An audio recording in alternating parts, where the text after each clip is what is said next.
Hey there, toy collector friends and fans of the Gerry Anderson universe. Welcome back to the channel. I'm the Triple TC, that's the time traveling toy collector, and today we are looking at the Gerry Anderson Stingray model as produced by Corgi in association with Anderson Entertainment.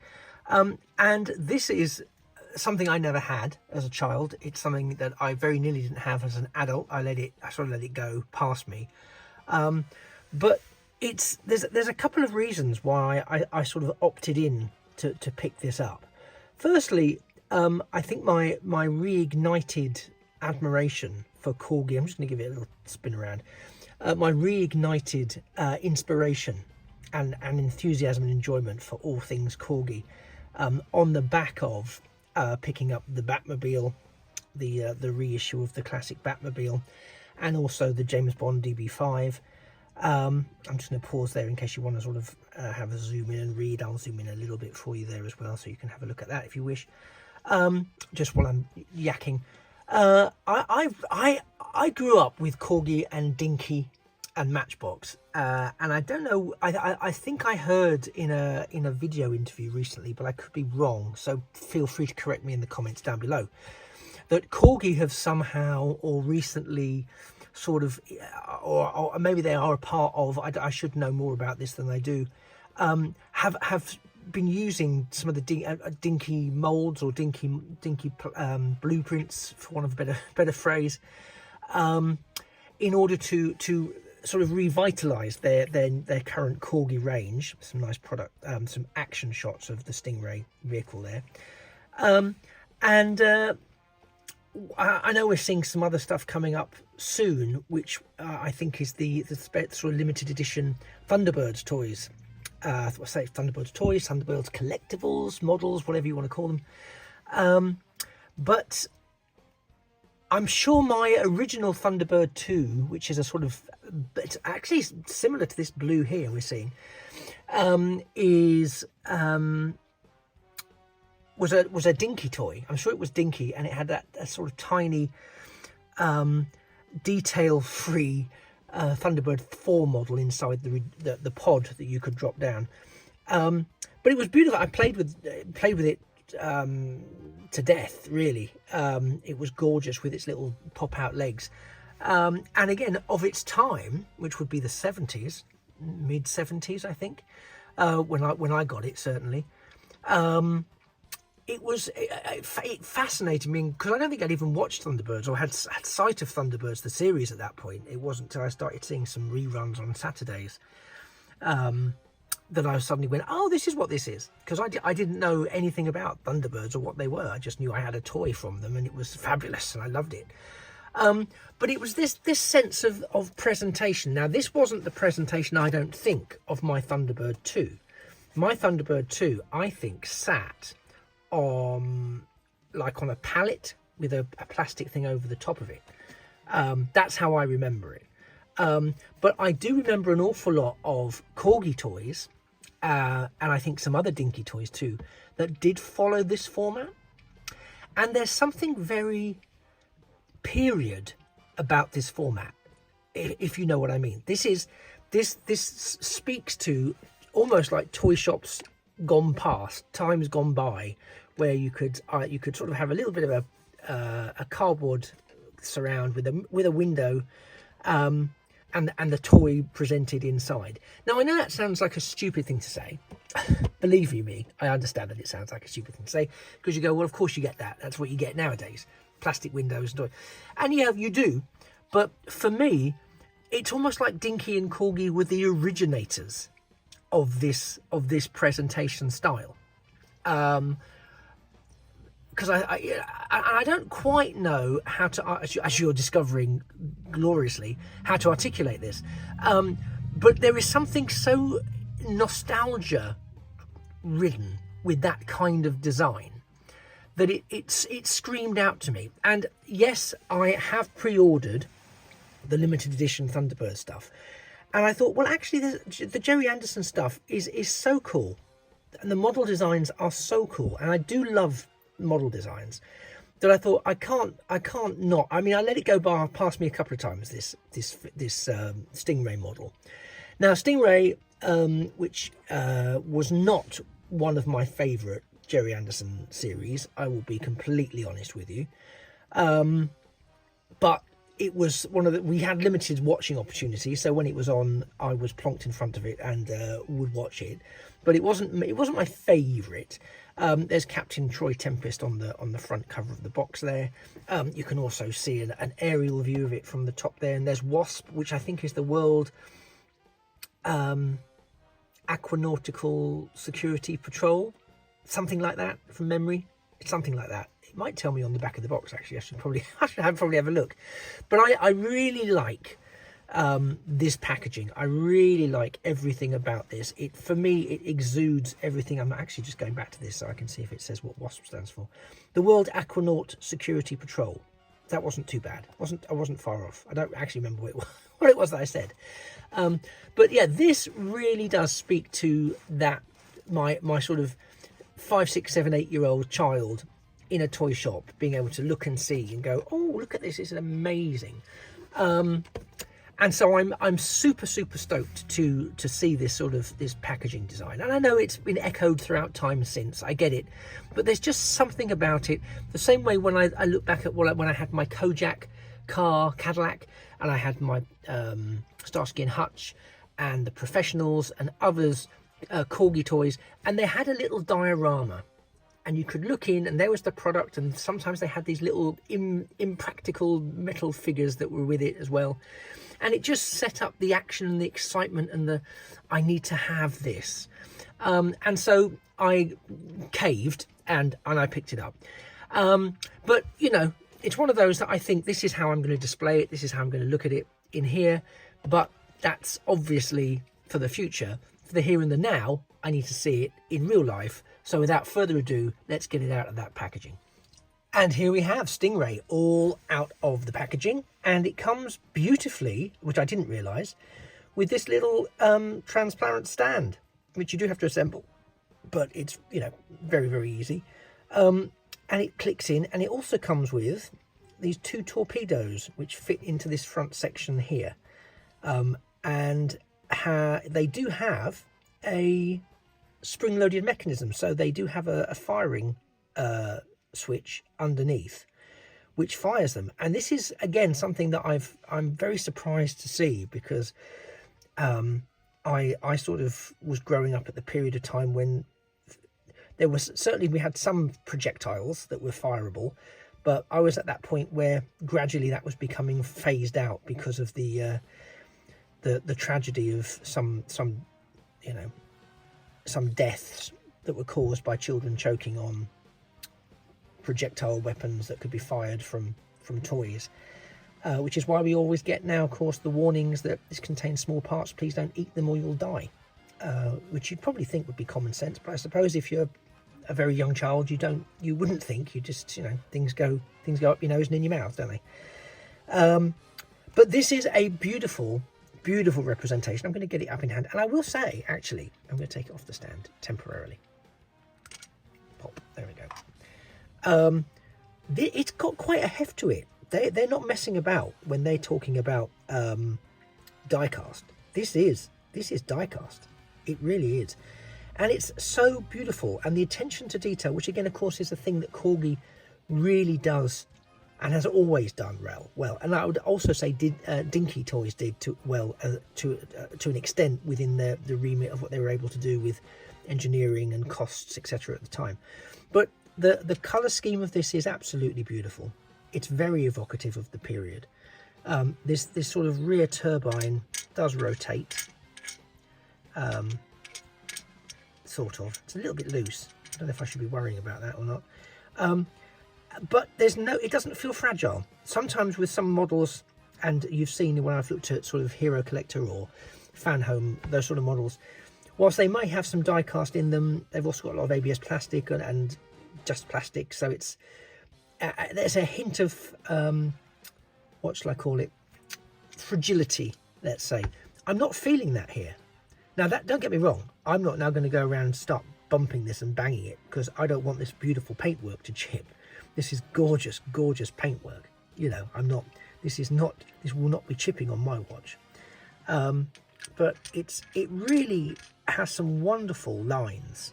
You can see why Gerry Anderson vehicles from the various ranges, whether it's International Rescue or whether it's Stingray, whatever it might be, they really have they have very memorable and eye-catching designs that really do lead you, do they not, to falling in love with the wonder of the technology in the vehicles and the mystique of it all. So look, if we go quite close here, obviously we can see it's Stingray. We've got that wonderful periscope thing there at the top. We've got the entire bridge area there has got translucent plastic, so we can see right in there. I can't see any actual detailing inside, but the fact that you've got that bridge area that's all translucent is, I think, brilliant.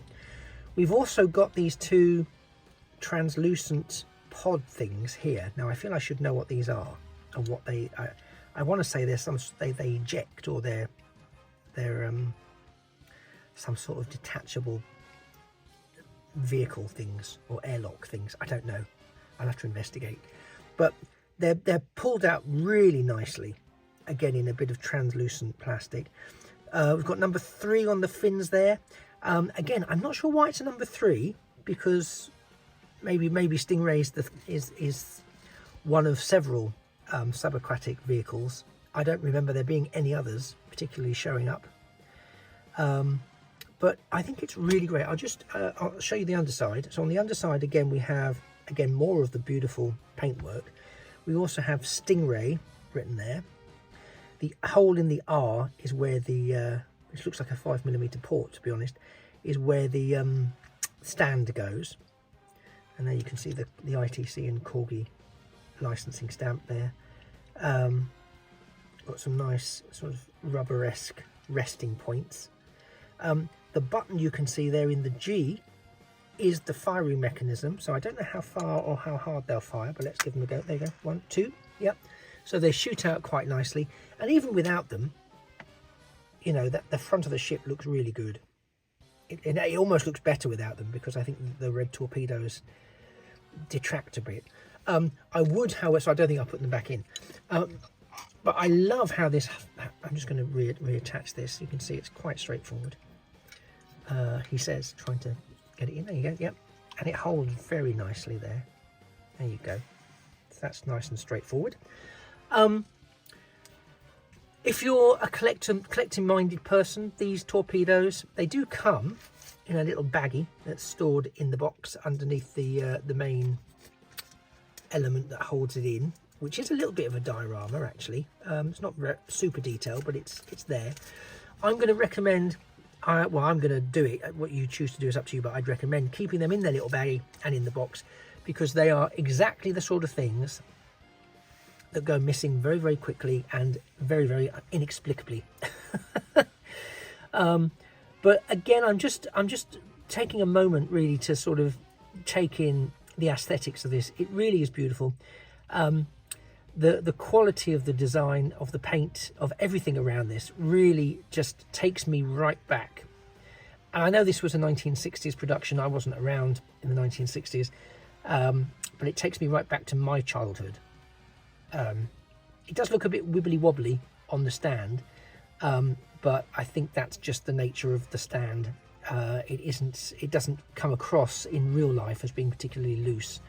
Again, if you whack it, it'll probably fall off, but don't whack it, is my advice.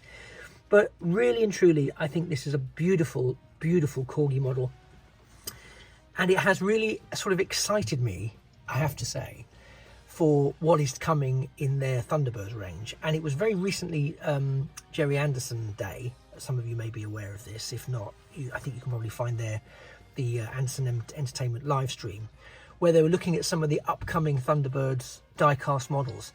And it's very, very exciting, because again, I think all we ever had really back in my childhood day was Thunderbird 2. Then of course, in the resurgence of Thunderbirds in the sort of 90s, we did see some more Thunderbirds come to light, and I'll have to see if I can find any of those and dig them out, because we had some oversized Thunderbird toys, and then we had the electronic Tracy Island which I have done a video on elsewhere on the channel, and that's again amazing. And it comes with very small but very well detailed and playable Thunderbirds vehicles. Worth checking that out. But I'm very much looking forward to this new range of collaborative with Corgi Thunderbirds die-cast models. I think they're going to be absolutely spectacular. And of course, for the first time, we're getting a what's intended to be a screen accurate Thunderbird 5 model, which is the space station, which I don't think anyone's ever done effectively before on the original TV series version. I think there was a version done based on the movie version that we had, which we don't talk about the movie version, although I didn't mind it, but we'll park that. And so I'm excited because apparently you can also dock their Thunderbird 3 into Thunderbird 5, which again is a feature that means their Thunderbird 5 needs to be quite hefty. But anyway, I'm getting ahead of myself. This is what we're looking at here, and this, I think, is a beautiful addition to anyone's collection, whether you're into old TV show vehicles, you're into the sort of Gerry Anderson supermarionation type of model shots and model ships, literally in this case. This is a beautiful piece. I think Corgi have really resurged effectively onto the toy market and are doing some fantastic stuff. They've got some wonderful things coming up as well that appeal to me. There's a lot of things that appeal to me less, but I know will appeal to a lot of other toy collectors because they are those sort of 1950s, 1960s die-cast vehicles that they are re-bringing back to market, and they just look stunning. And you know what, if I had all the money in the world and all the space in the world, I probably would get them just for that nostalgia boost, because some of them I probably had. Some, even looking at some of them, I go, I had that. And then of course it's lost to time, as these things get. But never had a Stingray. Really thrilled that I've managed to get this one. I know it has a tendency to sell out quite quickly, so I sort of pounced at the right time and managed to get it. So if you are someone who likes the Corgi aesthetic, if you're someone who likes the Gerry Anderson aesthetics, you're a fan of Stingray and that sort of TV experience, then this is a must for you, I have to say. If you've not picked it up or seen it, then I hope this video has done it enough justice in terms of the visuals, not my ramblings, but in terms of the visuals, for you to go, actually, you know what, I really think I want this. I mean, every angle, it just looks so fantastic. I think it just looks so fantastic. I have to be an advocate for you picking this up. Not only that, but it does sort of demonstrate then a sort of faith in the brand, if you like, and a faith in the merchandise, and that way we get more. You know, if people do demonstrate, and the fact it's been selling out, I think will provide us with that degree of confidence in the products and the brand. But I think it's a lovely piece. So again, is this something that speaks to you? Is this an era of your life that you go, wow, if only we'd had this as a kid? Let me know in the comments down below what you think. Is this something you would pick up? Is this something that you would like to have as a collectible? Do you wish you'd had something like this growing up? Maybe you're growing up now and you're like, wow, what is this? It doesn't do anything. What does it turn into? Yeah, that's not one of those sort of toys, unfortunately. I'm just really pleased that I've got it. It went from a to a must-have really quickly when I sort of started properly looking at it, and now to have it in hand, I have to say, the idea of not having it in hand really frustrates me, that I didn't even think this would be a good idea. Anyway, thank you for spending the last 15-16 minutes or so with me. You've been a fantastic audience. If you've enjoyed looking at this Stingray model, please do drop a like to the video, and of course it would be fantastic, in typical YouTube speak, if you could drop a free subscription to the channel. It would really help me get to my next subscriber milestone, and I would be so grateful. And if you do subscribe, let me know in the comments as well, and I'll drop in and thank you personally. It's the very least I can do, because you really do help me, as I say, reach my next subscriber milestone, and of course helps get this channel to take on the nasty, evil algorithms of the world, and maybe more people will get a chance to have a look and see Stingray from Corgi in all of its wonderful glory. Thank you. You've been a fantastic audience. I've been the Triple TC, that's the Time Travelling Toy Collector, and this has been the Corgi Stingray model from the Gerry Anderson TV series Stingray, reproduced lovingly in fantastic supermarionation detail. It just remains for me to say that a thing of beauty really is a toy forever. Take care. Bye-bye for now.